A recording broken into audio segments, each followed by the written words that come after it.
Hi guys, మీరు చూసారు కదా ఎపిసోడ్. స్టేజ్ పైకి పిలిచి ఒక టాస్క్ ఇవ్వలేదు, పాడివ్వలేదు. డైరెక్ట్ నువ్వు ట్రాన్స్జెండర్ అని ఆమె అడిగింది. ఈయనేమో నీకు ఫ్యాన్స్ ఉన్నారా, నీకు ఫ్యాన్స్ ఉన్నారా అనుకుంటున్నావు అన్నారు. అంటే మనుషులకు ఫ్యాన్స్ ఉండరా, అంటే నీకే ఉంటారా తోపు అని ఇట్లా ఎంత అవమానించారో మీరు చూసారు కదా. నేను ఉన్నదే చెప్పాను. నేను ఇప్పుడు జెన్యున్గా ఏమైనా తప్పు చేసిన ఉంటే నాకు అభిజిత్ గారు పాపము గ్రీన్ లేబుల్ గుర్తు చెవులో చెప్పి రెడ్ లేపించాడు. నీకెందుకు అంత గుద్ద బల్బు నవదీప్గా, నీకు ఎందుకురా? నీకు ఆఫ్టర్ ఒక ఛాయిస్ ఇచ్చారు. కుక్కలాగా నువ్వు ఒక్కసారి నువ్వు చూసుకోవాలి. పక్కన ఉంది నీకు ఎందుకురా? నీ వల్ల నా జీవితం ఖరాబ్ అయింది ఇప్పుడు తెలుసా. నీ వల్ల వాళ్ళు ఇద్దరు గ్రీన్ ఇచ్చే వాళ్ళని కూడా ఇప్పకుండా చేసినావు. ఏం పాపం చేసినా నీకు? నీ అన్యాయం చేసినా నీకు నాకు బంధం అన్నదమ్ములమ్మా, లేక మీ చుట్టాలు మా చుట్టాలు ఒకట నీ పాలుడవా? ఎలా అలా నన్ను అవమానించావు, ఎంత ఘోరంగా తిట్టావు, నన్ను ఎంత అవమానించావు. అంత నీకు ఎందుకు అంత కుళ్ళు? అంటే నేను ఎదుగొద్దా, నేను బిగ్ బాస్కి వెళ్ళొద్దా, నువ్వు వెళ్ళి నువ్వే సంపి లక్షల కోట్లు సంపాదించుకుని బతావా? నేను ఒక పేద కుటుంబం నుంచి వచ్చాను రా, నన్ను ఎంత అవమానించారో నువ్వు. నవదీప్ అనే నేను ఇందు మూలముగా యావత్ తెలుగు ప్రజానికానికి తెలియజేయనిది ఏమనగా, బిగ్ బాస్ అనేది సమాజాన్ని రిఫ్లెక్ట్ చేసే ఒక స్మాల్ స్కేల్ మోడల్. రకరకాల మైండ్ సెట్స్, యాటిట్యూడ్స్, ఆలోచనలు ఉండే మనుషుల మధ్యలో 100 రోజులు బతుకుతున్నప్పుడు ఎవడెవడో ఏదేదో అంటారు. అన్నప్పుడు ఆ మాటల్ని మనం ఎలా తీసుకుంటాం, ఎలా రియాక్ట్ అవుతాం, ఎలా మనల్ని మనం కండక్ట్ చేసుకుంటాం అనేది పాయింట్. దాని టెస్టే అగ్ని పరీక్ష.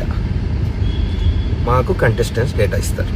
ఇప్పుడు వాళ్ళ పోస్ట్కి జనరల్గా జనం ఇంటర్నెట్లో ఎలాంటి కమెంట్స్ పెడుతున్నారు, వీళ్ళు ఎలా రియాక్ట్ అవుతున్నారు, వాళ్ళకు వచ్చే నెగిటివ్ కమెంట్స్ ఏంటి, ఇవన్నీ జనరల్గా చూసి సమాజంలో నుండి వాళ్ళకు వచ్చే నెగిటివ్ కమెంట్స్తో వాళ్ళ ఎమోషన్స్ని ట్రిగర్ చేసే ప్రయత్నం చేస్తాం.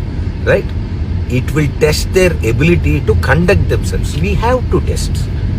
ఎవడో కమెంట్ పెట్టినట్టు నేనేదో అంటాను. కంటెస్టెంట్ రియాక్షన్ ఎలాగైనా ఉండొచ్చు, పర్సనల్గా తీసుకోవచ్చు. మీ ఒపీనియన్ మీది, I like what I'm doing, I continue to be like this అనొచ్చు. అసలు నువ్వెవడరా నన్ను జడ్జ్ చేయడానికి అని కూడా అనొచ్చు. అది different people will have different approaches and reactions. Bigg Boss అగ్ని పరీక్షకి జడ్జ్ అన్నప్పుడే నాకు తెలుసు కంటెస్టెంట్ ఎమోషన్స్ని పుష్ చేసి టెస్ట్ చేయాలని. కాన్సెప్టే అది. హారర్ సినిమాకి వచ్చి నన్ను భయపెట్టదంటే ఎట్లా? ఇక్కడ కాన్సెప్ట్ ఇది. మీ పోస్ట్కి నెగిటివ్ కమెంట్స్ వస్తే నువ్వు ఎలా రియాక్ట్ అవుతావు? అగ్ని పరీక్ష. సమాజానికి ఏం మెసేజ్ అంటే నేను కాదు, బిగ్ బాస్లో పార్టిసిపేట్ చెయ్యాలనుకునే వాళ్ళకి ఏం మెసేజ్ ఇస్తారు అని. నాలాంటి వాళ్ళు ఎంతమంది ఏం మాట్లాడినా తట్టుకొని నిన్ను నువ్వు నమ్మి నవ్వుతూ నడిచే సెల్ఫ్ కాన్ఫిడెన్స్ ఉందా?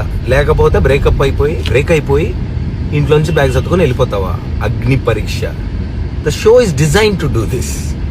If you can't handle negative comments, ఇంటర్నెట్కి రావద్దు, అగ్ని పరీక్షకి అసలు రావద్దు. Heat will only increase.